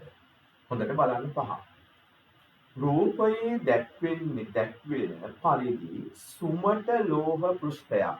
මගේ පුතාලාට මතකද මම ඕක ගිය සතියේ කිව්වා සුමට කියන වචනේ. සුමට කියන වචනේ පාවිච්චි කරන්නේ ඝර්ෂණයක් නැහැ කියන්නේ. සුමට කියන වචනේ පාවිච්චි කරන්නේ ඝර්ෂණයක් නැහැ කියන්නේ. හොඳට මතක තියාගන්න. එහෙමනම් රූපයේ දැක්වෙන පරිදි සුමට ලෝහ පෘෂ්ඨයක්. ඒ කියන්නේ ඝර්ෂණයක් නැති පෘෂ්ඨයක්. ආනතව ආධාරකයක් මත රඳවයි. ඒ වලින් දක්වා ඇති ස්ථානයේදී වීදුරු බෝලය නිදහස් කර ලිස්සා යාමට සලස්වනු ලැබේ. ලෝහ පෘෂ්ඨය මීටර් 1 පරතරය සහිතව BCDEF ලක්ෂ ලකුණු කර ඇත. මේක සුපිරි ප්‍රශ්නයක් පුතේ. මේක හොඳට තේරුම් ගන්න ඕනේ මේ පහුගිය විභාග ප්‍රශ්නයක්. right? එතකොට මේ වගේ ප්‍රශ්නයක් අපිට විභාගයක වැටෙද්දී අපිට මේක ගොඩ දා ගන්න නම් මේ සම්බන්ධ හොඳ අවබෝධයක් තියෙන්න ඕනේ. මේ අවබෝධය අපිට ගොඩක් දේවල් වලට පාවිච්චි කර හැකියි. තේරුම් ගන්නකො මේ තියෙන්නේ පොළවට සමාන්තර පෘෂ්ඨය කියලා හිතන්නේ. මේ තමයි ඔන්න ඔය කියන සුමට ලෝහ තලය. මෙන්න මෙතන තමයි වස්තුව තියෙන්නේ. මෙයා පටන් ගන්නේ බිඳුවෙන් ප්‍රවේගය. හරිද? මෙතන A. මේකේ තමයි A B C D E F කියලා කැලි ගොඩක් තියෙනවා. A B C D E F කියලා. මේ හැම එකක් අතරම පරතරය දෙනවා. මේ හැම කැලලක් අතරම මෙයා අතර පරතරය ගත්තොත් මීටර 1යි. මෙතනින් ගත්තත් මීටර 1යි. මේ හැම එකක් අතරම පරතරය මීටර 1යි. දැන් අපි පුංචි සිදුවීමකට යමු. මේකේ ඝර්ෂණය නැහැ. ඝර්ෂණය නැත්තම් මෙයා පල්ලෙහාට ඇදිලා එන්නේ මොන බලය යටතේද කියන්නේ? ගුරුත්වාකර්ෂණ බලය යටතේ මෙයා පල්ලෙහාට ඇදිලා එනවා. ඔන්න මෙයා මෙතෙන්ට එනවා. දැන් මට කියන්න පුතේ මෙයා පල්ලෙහාට ඇදිලා එද්දී ඝර්ෂණයක් නැහැ කියන්නේ ගුරුත්වාකර්ෂණ බලය යටතේ ඇදිලා එනවා කියන්නේ මෙයාට තියෙන්නේ චලිත ස්වરૂපය ඒකාකාරී ප්‍රවේගයක්ද එහෙම නැත්නම් ත්වරණයක්ද? ත්වරණයක්. ඔන්න මෙයාගේ චලිත ස්වરૂපය ත්වරණය. ඔන්න ඕක තේරුම් ගත්තනම් මේක ගොඩ දාන්න මාරම ලේසි. මතක තියාගන්න සුමට පෘෂ්ඨයක් දිගේ වස්තුවක් උඩ ඉඳලා පල්ලෙහාට එද්දී එයාට හිමි වෙන්නේ ත්වරණයක්. එයාට හිමි වෙන්නේ ත්වරණයක්. ත්වරණය කියන එකේ තේරුම මොකක්ද? සෑම තප්පරයකට වරක්ම එයාගේ ප්‍රවේගය වැඩි වෙනවා. සෑම තප්පරයකට වරක්ම එයාගේ ප්‍රවේගය වැඩි වෙනවා. එහෙමනම් දැන් මම ඔයාලට තව ලස්සන දෙයක් පෙන්නන්න යන්නේ. මෙතන B ගෙදී මේ වස්තුවට තියෙන ප්‍රවේගයට වඩා මේ B අවස්ථාවේදී C දෙද්දී එයාගේ ප්‍රවේගය වැඩි. මොකෝ එන්න ප්‍රවේගය වැඩි වෙනවා. ඊට වඩා D ගේ වැඩි, ඊට වඩා E ගේ වැඩි, ඊට වඩා F ගේ වැඩි. එතකොට මෙයාගේ වැඩිම ප්‍රවේගය තියෙන්නේ මෙන්න මේ F ගාවට එන්නේ. ඒකට හේතුව තමයි right මෙතෙන්ට ප්‍රවේගය වැඩි වෙනවා. මම කියන්නේ මේ ඉංග්‍රීසි අකුරු වලට අනුව වැඩිම ප්‍රවේගය තියෙන්නේ F ගාවට එන්නේ. පල්ලෙහාට එති ප්‍රවේගය වැඩි වෙනවා. දැන් අපි ප්‍රශ්න ටිකට යමු. පළවෙනි එක. එක් ලක්ෂවලදී පාඨාංක සටහන් කර ගැනීමේ දුෂ්කරතා ඇති වේ. දැන් මේකේ මොකද කරන්නේ? මේ සෑම ලක්ෂයක් පහු කරද්දිම අපි විරාම ගටිකාවක් තියලා කාලෙම ඉන්නවා. බලන්නකෝ. ඒ වලින් වීදුරු බෝලය නිදහස් කර මොහොතේ විරාම ගටිකාව ක්‍රියාත්මක කර B C D E F ලක්ෂවලදී පාඨාංක සටහන් කර ගැනීමට උපදෙස් දෙනවා. ඔයාලා දන්නවද මේ වැඩේ කරන්න බෑ. මේ පාඨාංක සටහන් කිරීම කරන්න බෑ. ඒකට හේතුවක් තියෙනවා. බෝලේ A සහ B වලට එන පාඨාංකේ බලන්න පුළුවන් වෙයි. B වලට එද්දිම පාඨාංකේ කියවුවා. C වලටත් කියව ගන්න පුළුවන් වෙයි. D වලට එද්දි මේ වැඩේ අමාරු වෙනවා. E F එද්දි කියවන්න බෑ. දන්නවද ඒකට හේතුව? මේ බෝලේ මුලින් එන්නේ මෙහෙම හෙමින්නේ පුතේ. මුලින් එන්නේ හෙමින්. හැබැයි මෙයා එන්න වේගය වැඩි වෙනවා. දැන් පටන් ගද්දි හෙමින් ඇවිල්ලා පල්ලෙහාට එන්න වේගය වැඩි වෙනවා. එතකොට උඩින් හෙමින් එද්දි කාල පරතර මෙන්න හැකි. හැබැයි මෙහෙම පල්ලෙහාට වේගෙන් යද්දී අපිට විරාම ගටිකාව බලලා මේක දිහා බලද්දි මේක ගිහිල්ලා ඉවරයි. මේක ගිහිල්ලා ඉවරයි. මොකෝ පල්ලෙහාට යන්න වේගෙ වැඩි වෙනවා. එතකොට පල්ලෙහා ටිකේදී අපිට මෙයාගේ වේගෙම ඉන්න බෑ. ඔලුවට ගන්න. ඕක තමයි අපෙන් අහන්නේ එක් ලක්ෂවලදී පාඨාංක සටහන් කර ගැනීමේ දුෂ්කරතා ඇති විය. උඩ හරිය පුළුවන්. පල්ලෙහා හරිය බෑ. ඒ සඳහා විසඳුම් ලෙස ඔබට කළ හැකි යෝජනා මගේ පුතේ අපිට මේක ක්‍රම දෙකකට වෙනස් කරන්න පුළුවන්. පළවෙනි එක තමයි මෙයාගේ ආනතිය අඩු කරලා මෙන්න මේ හරියෙන් වගේ යන්න. ඔන්න ඔහොම දැම්ම. මම මේ කඩේට ගියන්නේ මෙන්න මේ සීමාවෙන් දැම්ම. ඔයාලා දන්නවා ආනතිය වැඩි නම් වේගය වැඩි, ආනතිය අඩු නම් වේගය අඩු. නම් පළවෙනි යෝජනාව තමයි ආනතිය අඩු කිරීම. දෙවෙනි යෝජනාව තමයි මීටර එකක් වෙනකොට මීටර දෙකක පරතරයක් ගන්නවා. මීටර දෙකෙන් දෙකට ගන්නවා. එතකොට හරිනේ. මීටරයක් දුර ගමන් කරන්න ගතවන කාලේ මයින්ඩ් බැලුව ගියාට දෙකක් යටි පුළුවන්. එහෙම නැත්නම් මීටර 3ක පරතරයක් ගන්නවා. ඒ කියන්නේ ABCD ලක්ෂ අතර පරතරය වැඩි කරනවා. එතකොට දිග පීලක් අරගෙන දිග පීල දිගේ එවනවා හෙමින්. ආනතිය අඩු කරලා හෙමින් එවනවා. පීල දිගයි දුර වැඩි අපිට පුළුවන් පාඨාංක ගන්න. දැන් එහෙමනම් උත්තර දෙකට මොනවද ලියන්නේ පළවෙනි කොටසේ? මෙන්න පළවෙනි එක. right? ඕකේ තියෙන ලෝහ පෘෂ්ඨයනේ. ලෝහ පෘෂ්ඨයේ ආනතිය අඩු කිරීම. ලෝහ පෘෂ්ඨයේ ආනතිය අඩු කිරීම. ලෝහ පෘෂ්ඨයේ ආනතිය අඩු කිරීම.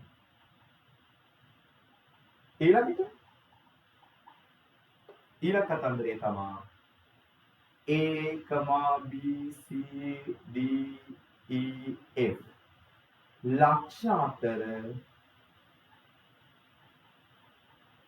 පරතරය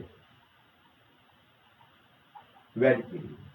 ලක්ෂ අතර පරතරය වැඩි කිරීම. දැන් හිතන්නකෝ මගේ පුතාලා අපි කිසිම තැනක මෙහෙම එකක් ඉගෙනනවද සිලබස් එකේ? නෑනේ. එතකොට ප්‍රශ්නවලට මේ වගේව දාන්නේ ඇයි? මම කිව්වා මතකද? බලයේ පේපර් එක හදද්දී 3 වෙනි සහ 4 වෙනි කාර්යසාධන මට්ටම් වලින් ප්‍රශ්න එනවා. අපි ඉගෙනගත්ත සිද්ධාන්ත ගැඹුරින් අධ්‍යයනය කිරීමේ හැකියාව තියෙනවද කියලා බලනවා. අංක 2 වීදුරු බෝලය කෙටිම කාලයක් පසු කරන්නේ කුමන ස්ථාන දෙක අතරද? පුතේ කෙටිම කාලයකින් යනවා කියන්නේ වැඩිම වේගයකින් යනවා. මේකේ වැඩිම වේගය තියෙන්නේ E සහ F අතර. වැඩිම වේගය තියෙන්නේ E හා F අතර. කෙටිම කාලය කියන්නේ වැඩිම වේගය. E සහ F අතර ලකුණු දෙකයි. ඊළඟට අනිත් පැත්තට වීදුරු බෝලයේ චලිතයට දාලා විස්ථාපන කාල ප්‍රස්ථාරය අදින්න. මගේ පුතාලට අදින්න කියන්නේ පුතේ විස්ථාපන කාල ප්‍රස්ථාරය මේ චලිතයට අදාළව. හැඩේ තිබ්බනම් නැති. මේ අක්ෂය විස්ථාපනය, මේ අක්ෂය කාලය. මට කියන්නේ චලිත ස්වරූපය. ත්වරණය. මුල් දිශාවට ත්වරණය මෙන්න මෙහෙම වක්‍රය. මුල් දිශාවට ත්වරණය ඔය හැඩති වක්‍රය. ඔබ විස්ථාපන කාල ප්‍රස්ථාරයක් නිසා ඉතා පරිස්සමින් මේ අක්ෂයේ විස්ථාපනය ලෙස නම් කරලා ඇති. ලකුණක් දාගන්න. පරිස්සමින් මේ අක්ෂයේ කාලය කියලා නම් කරලා ඇති. තවත් ලකුණක් දාගන්න. මේක හැඩයේ වක්‍රේ පල්ලෙහාට ඇති. ඒ තීරණයට ඔබට තව ලකුණු දෙකක් දාගන්න. හරි. ඊළඟ හතරවෙනි කොටස. වීදුරු බෝලයේ චලනය වන වේගය අඩු කිරීමට කළ හැකි වෙනස්කමක් යෝජනා කරන්න. බෝලය චලනය වන වේගය අඩු කරන්න අපිට වෙනස්කම් දෙකක් කළ හැකි මගේ පුතේ. එකක් මෙතන කියවුණා. ආනත තලයේ ආනතිය අඩු කරනවා. ලෝහ පෘෂ්ඨයේ ආනතිය අඩු කරනවා. ඔන්න පළවෙනි කතන්දරේ. ලෝහ පෘෂ්ඨයේ ආනතිය අඩු කරනවා. ලෝහ පෘෂ්ඨයේ ආනතිය අඩු කිරීම. දෙවෙනි කාරණය පුතේ දැන් මේකේ තියෙන සුමට පෘෂ්ඨයක්නේ. දැන් අපි මේ කතා කරන මෙයාගේ තියෙන සුමට පෘෂ්ඨයක්. අපි ඔක රළු කරමු. ඝර්ෂණ බලය වැඩි වෙනවනේ. සුමට පෘෂ්ඨයක් රළු කරපු ගමන් ඝර්ෂණ බලය වැඩි වෙනවා. ඝර්ෂණ බලය වැඩි වෙච්ච ගමන් මෙයාගේ චලන වේගය අඩු වෙනවා. එහෙනම් දෙවෙනි කාරණේ තමයි පෘෂ්ඨය රළු කිරීම. පෘෂ්ඨය රළු කිරීම. එතනත් මගේ දරුවන්ට හම්බ වෙනවා ලකුණු දෙක ගානේ නෑ එකයි ඉල්ලන්නේ. වෙනස්කම. මේ දෙකෙන් ඕනම එකක් ලියන්න ලකුණු දෙකයි. ඒ ප්‍රශ්නේ අන්තිම කොටස. ලෝහ පෘෂ්ඨය වෙනුවට ඔන්න කතන්දරයක්. ලෝහ පෘෂ්ඨය වෙනුවට සමාන ලෑලි පටියක් භාවිතා කළේ නම් ලෝහ පෘෂ්ඨය වෙනුවට සමාන ලෑලි පටියක් භාවිතා කළේ නම් ලැබෙන පාඨාංක ඉහත පරීක්ෂණයේ පාඨාංක වලට සමාන වේද? පුතේ ලෝහ පෘෂ්ඨය වෙනුවට සමාන ලෑලි පටියක් භාවිතා කළේ නම් ලැබෙන පාඨාංක ඉහත පරීක්ෂණයේ පාඨාංක වලට සමාන වේද? නැත.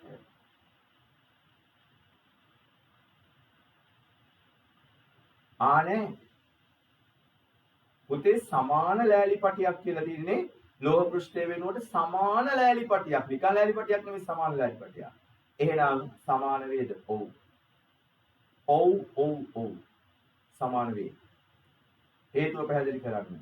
පුතේ සමාන වෙන්නේ සමාන ලෑලි පටියක් කියන්නේ ඝර්ෂණයෙන් තොර ලෑලි පටියක් නේ. එහෙමනම් අනිවාර්යයෙන්ම වේග සියල්ල සමාන වෙන්න ඕනේ. එහෙනම් ඔබේ පිළිතුර ඔව් ලකුණු 1යි. හේතුව පැහැදිලි කරන්න. සමාන ලෑලි පටියක් නිසා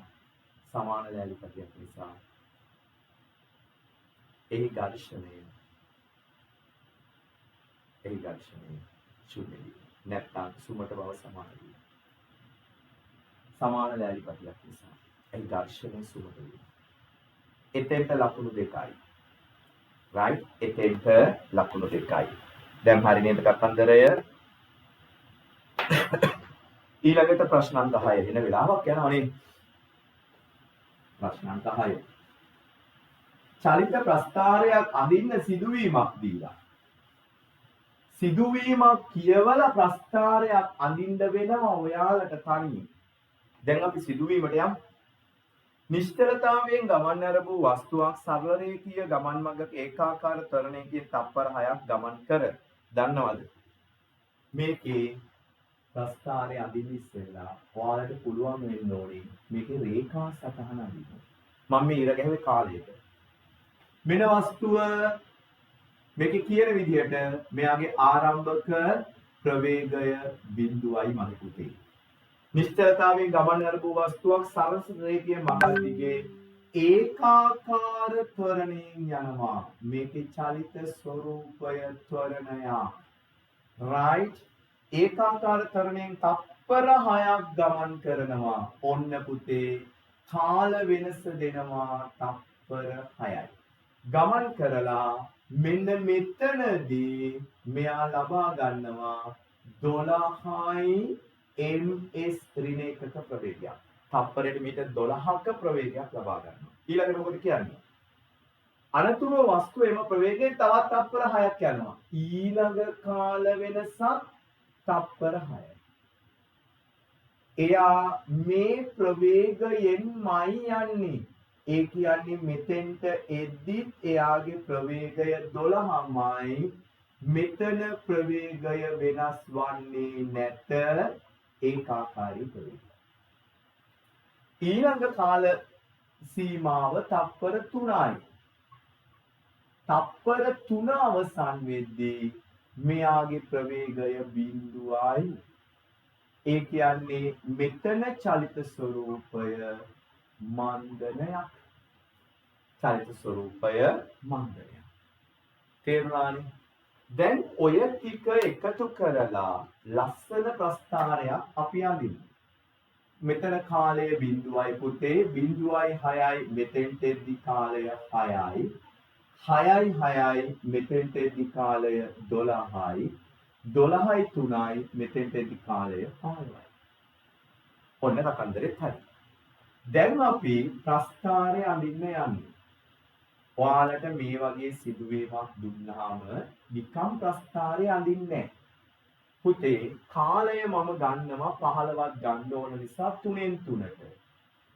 right 3 6 9 12 15. මෙතෙන්දී 15 නේද? 0 3 6 9 12 15. මේ ටික ඕනේ. කාලය තප්පර. උඩ පැත්තට ප්‍රවේගය 12යි 3 6 9 12. ඔන්න 3 6 9 12. ප්‍රවේගයක් 12. දැන් මේක උඩ ප්‍රස්ථාරය අඳිනවා. බිඳුවේදී බිඳුවයි. කාලය බිඳුවේදී ප්‍රවේගය බිඳුවයි. මේ ගන්න විදිය බලන්න. කාලය බිඳුවේදී ප්‍රවේගය බිඳුවයි. කාලය 6ේදී ප්‍රවේගය 12යි. කාලය 6ේදී මෙතන වැරදි 3 6 9 12 එන්න ඕනේ. right? කාලය 6ේදී ප්‍රවේගය 12යි. කාලය 6ේ ප්‍රවේගය 12යි. ඊළඟට කාලය 12ේදී ප්‍රවේගය 12යි. කාලය 12ේදී ප්‍රවේගය 12යි. කාලය 15ේදී ප්‍රවේගය බිඳුවයි. මෙතෙන්දලා මෙතෙන්ට සරල රේඛාවක්, මෙතෙන්දලා මෙතෙන්ට, මෙතෙන්දලා මෙතෙන්ට. ඔන්න ප්‍රස්ථාරය හැදේ. ඕකේ අර මං කිව්ව කතන්දරේ තමයි ලකුණු තියෙන්නේ. ඔබ මෙන්න මෙයාව නම් කරනවට ලකුණයි, අක්ෂ වලට අනිවාර්යයෙන්ම ලකුණු දෙනවා. මෙයාට ලකුණයි. මේ මැද ප්‍රස්ථාර කොටසට ලකුණු දෙකයි. right? ඊළඟට දෙවෙනි කොටස ටටක් ගාලා බලමු. පළමු තත්පර 6 තුලදී වස්තුවේ ත්වරණය ගණනය කරන්න. පළවෙනි තත්පර 6 තුලදී වස්තුවේ ත්වරණය A සමානයි v ඍණ u බෙදීම t අපේ සමීකරණය. පළවෙනි තත්පර 3 තොරතුරු ගමු. මෙන්න බිඳුව, මෙන්න පළවෙනි තත්පර 6. පළවෙනි තත්පර 6. මෙන්න බිඳුව, මෙන්න තත්පර 6. එතකොට තත්පර 3යි බිඳුවයි තත්පර 6යි අතර සම්පූර්ණ ප්‍රස්ථාර කැලය තමයි මෙන්න මේක. මෙන්න මේකේ ත්වරණය හොයන්න කියනවා. පටන් ගත්තේ බිඳුවෙන් ඉවර වෙන්නේ 12යි. ඉවර වෙලා තියෙන්නේ 12යි. පටන් අරන් තියෙන්නේ බිඳුවේ. කාලය බිඳුවේ සිට 6 දක්වා 6යි. සුළු කරලා ගන්න. 2යි ms ඍණ 2යි. ඔච්චරයි. ඔබ ගණනය කිරීමට ලකුණු ටික දාගන්න. සමීකරණයට 2යි, ආදේශයට 1යි, ඒකක සහිත අවසාන පිළිතුරට 1යි. ඒ දෙවෙනි කොටස, මේ දෙවෙනි කොටස. ඊළඟට තුන්වෙනි කොටස. තුන්වෙනි කොටසේදී අපෙන් අහන්නේ මොකක්ද? පළමු තත්පර 6 තුල වස්තුව ගමන් කළ දුර. පුතේ පළවෙනි තත්පර 6 තුල වස්තුව ගමන් කළ දුර කියන්නේ මොකද්ද දන්නවද? මෙන්න මේ පළවෙනි තත්පර 6ට අයිති වෙන කොටසේ වර්ගඵලය. පළවෙනි තත්පර 6ට අයිති වෙන කොටසේ වර්ගඵලය. එහෙනම් අපි ලියමු දුර කියන එක සමානයි තත්පර බිඳුවේ සිට තත්පර 6 දක්වා කොටසේ වර්ගඵලය. 6 දක්වා කොටසේ වර්ගඵලය. 6 දක්වා කොටසේ වර්ගඵලය. ඔළුවට ගත්තද? මේක ත්‍රිකෝණයක්, භාගයක්. පුතේ මේක ත්‍රිකෝණයක්, භාගයක්, ආධාරකය භාගයක්, ආධාරකයේ කොතනද? බිඳුවේ සිට 6 දක්වා 6යි. වැඩි කිරීම ලම්බ උස බිඳුවේ සිට 12 දක්වා 12යි. 6 වරක් 12 72යි. 72 දෙකෙන් බෙදුවාම 36යි මීටර. මේ 36යි මීටර හොයනවට ඔබට ලැබෙනවා ලකුණු 3ක්. ඔබ හරියටම සිද්ධාන්තය මෙහෙව්වා, ආදේශ කළා, ඒකකය සහිත අවසාන පිළිතුර තිබ්බා.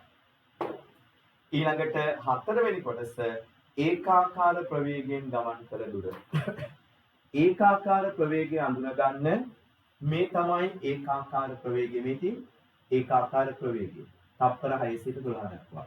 එතකොට ඒකාකාර ප්‍රවේගයෙන් ගමන් කළ දුර කියන්නේ පුතේ මෙන්න මේ කොටසේ වර්ගඵලය. මේ කොටසේ වර්ගඵලය. පැහැදිලිද? තත්කාල අපි මේ කොටසේ වර්ගඵලය හොයමු. දුර සමානයි තප්පර 6 සිට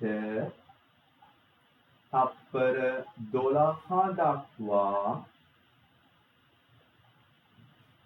කොටසේ වර්ගඵලය. කොටසේ වර්ගඵලය. තත්කාල දාන්න පුතේ 6 ඉඳලා 12 වෙනකන් තප්පර ගානේ නම් 6යි, උස 12යි. 6 වරක් 12 කීයද? 72. එතන ගාන මීටර 72යි.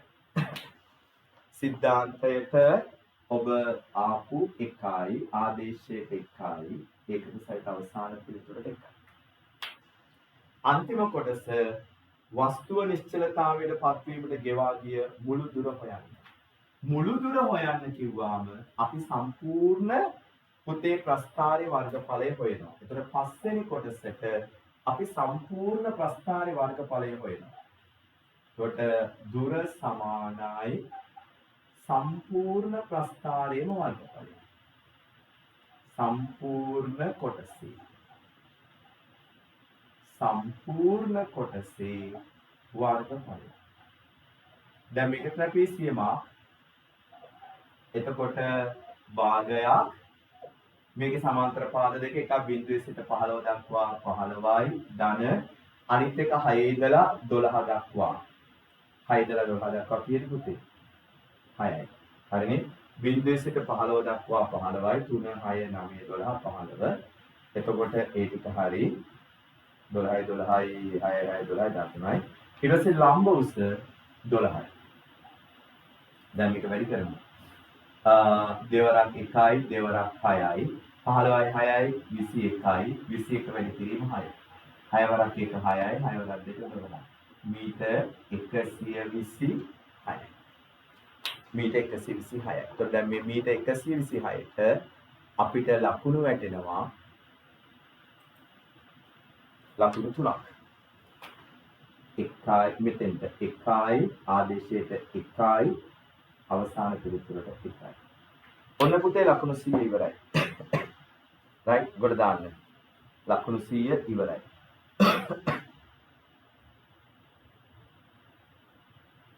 තග්ගාල ගොඩ දාන්න.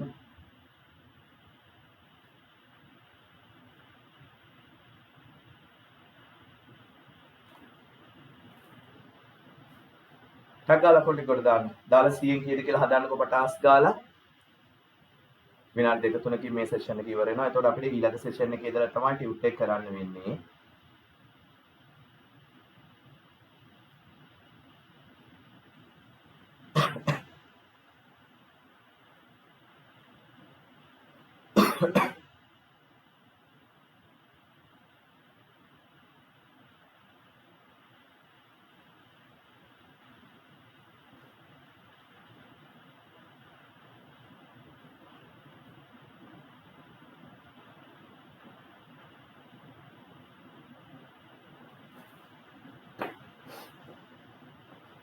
chat එකට ලකුණු ටික දාන්න පුළුවන්ද පුතේ? දැන් ඔයාලා ලොකු ළමයිනේ. ඔයාලට පුළුවන් වෙන්න ඕනේ chat එකට දාන්න. දාන්න බලන්න chat එකට ටක් ගාලා chat පාරක්. පට ගාලා chat පාරක් දාන්න.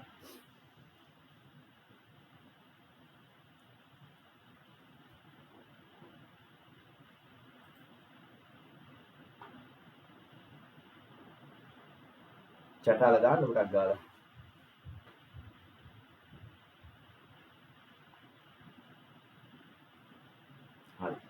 ඒ අතර මට කියන්න කවුරු හරි පුතෙක් හරි දුවෙක් හරි ටක් ගාලා මයික් එක ඔන් කරලා පුතේ ඉක්මන් කරන්න ඕනේ.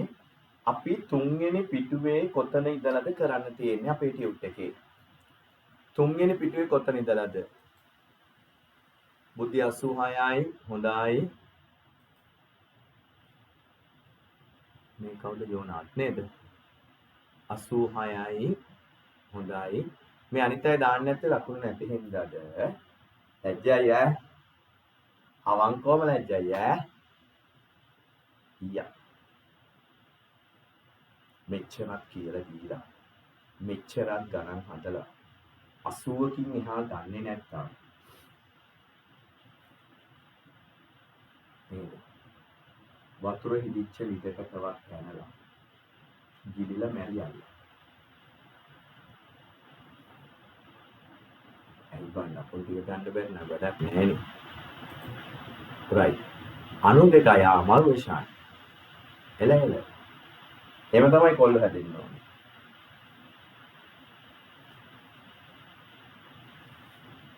හරි. මට අග්ගාලා කියන්නකෝ පුතේ ඊළඟ එකට මට ලෑස්ති වෙන්න මේක චුට්ටම එක විනාඩි දෙකක මේක අවසන් වෙනවා. අග්ගාලා දානවා මෙසේජ් එකක් හරි කමන්නේ දාන්න අග්ගාලා. තුනේ අපි ශක්ති මට්ටම් වල KLMN වල තියෙන ඉලෙක්ට්‍රෝන සංඛ්‍යා කතා කරලා ඉවර කරා නේද? එක එක අග්ගාලා අයියෝ දාන්න පටස් ගාලා. මට මතක හැටියට අද තියෙන්නේ පහත දක්වා ඇති පරමාණු වල පරමාණුක ආකෘති නිර්මාණය කරන්න කියන තැන වෙන්න ඕනේ. හරිද නැද්ද?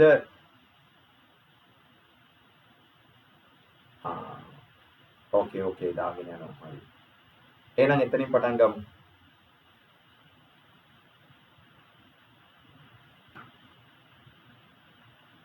ගණන නිබන්ධනය අතට රතු එක මේක එතෙන්දලා අදිමු. අපිට ඊළඟ සෙෂන් එක පටන් ගද්දි පුතේ දැන් 8යිනේ. සමහර විට මෙයාලා අර අදින ටයිම් ඩියුරේෂන් එකත් එක්ක මගේ තියෙන්නේ නම් 8ට මම හිතන්නේ ඊළඟ එක දාලා දෙන්න ඕනේ. 8ට දෙන්නේ නැතුව යයි. අපි try එකක් දාලා බලමු. මම මෙසේජ් එකක් දාන්නම් කොච්චර වෙලාවකට පස්සේද මෙයාලා අපිට දෙන්නේ කියලා chance එක. මේකේ රවුන්ඩ් ටික නේද තියෙන්නේ? මෙන්න මේ රවුන්ඩ් ටික නේද? එතකොට මෙන්න මේ ශක්ති මට්ටම් ටික මම දුන්නානේ මොකෝ ඒක දෙන්න නැතුව මේ රවුන්ඩ් අදින්න බෑ.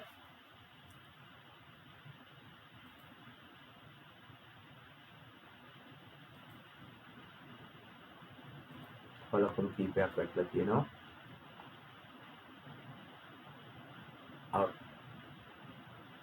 ආකෘති නිර්මාණයද හරි එහෙනම් එතන සෙට් වෙමු. ආකෘති නිර්මාණයදලා අපි මේක කට් වෙනකම් පොඩි ආරම්භයක් ගමු. ගිය සතියේ ටික මතක් කරගන්න.